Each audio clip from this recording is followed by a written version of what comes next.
Glenn Lapinia, shout out sa'yo.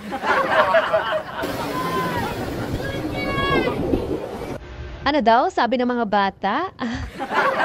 Shout out sa inyo mga kids. Buti pa sila. Lagi nilang napapansin kami tuwing daraan kami or may madadaan kami. Talagang pansin-pansin kami ng mga napatambay sa daan.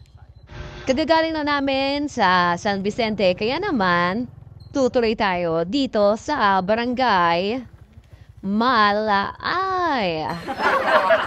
Tama ba? Barangay Malay ba to? Check nga natin sa una-unahan na andon ang kanilang barangay hall na napakaganda at napakalaki. Meron dito ng daan ng reles na wala pang dumaraan na tren. Eto na, nakarating na tayo sa kanilang barangay hall. Talagang orange na orange. Alam niyo na kung kanina yung orange na yan. And then, meron dito malawak na lupain, tubigan. At sa malawak na tubigan na ito, tinawid natin para marating natin yung beach.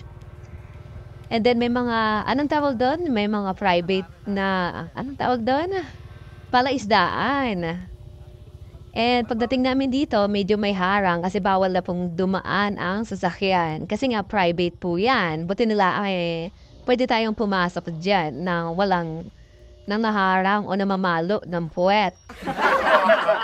Ayan, diri-diritso tayo ngayon. Naghahanap kami ng nagbantay ng tao para magpaalam. Ngunit wala pong lumalabas at aso ang lumabas. Ay, manok pala, sorry. Wala kasing aso. Tuloy-tuloy kami kasi wala naman nakabantay kaya it means okay lang.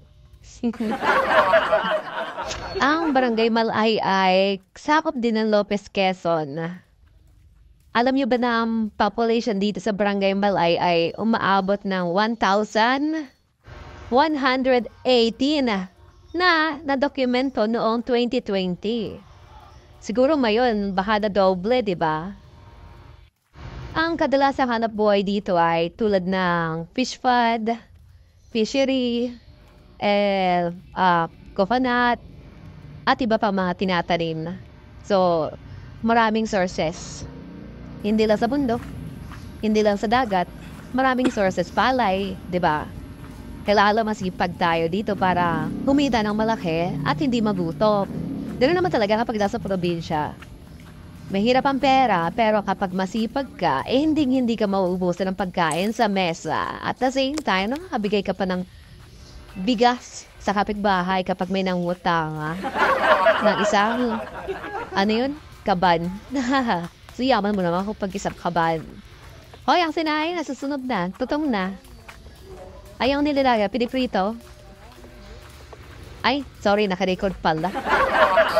Narating na natin yung ang beach nila or dagat. Pero ganito siya, kaya di kami nakaligo. Kaya naman, pag uwi namin, tumuloy kami muna sa Pansol at doon kami naligo. Pagdating namin, may mga kabadaan na naliligo.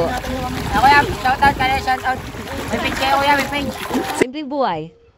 So, ayun lang po. Maraming po salamat sa panonood. Pa-subscribe na rin po sa ating YouTube channel. Pa-like and follow din po. Salamat!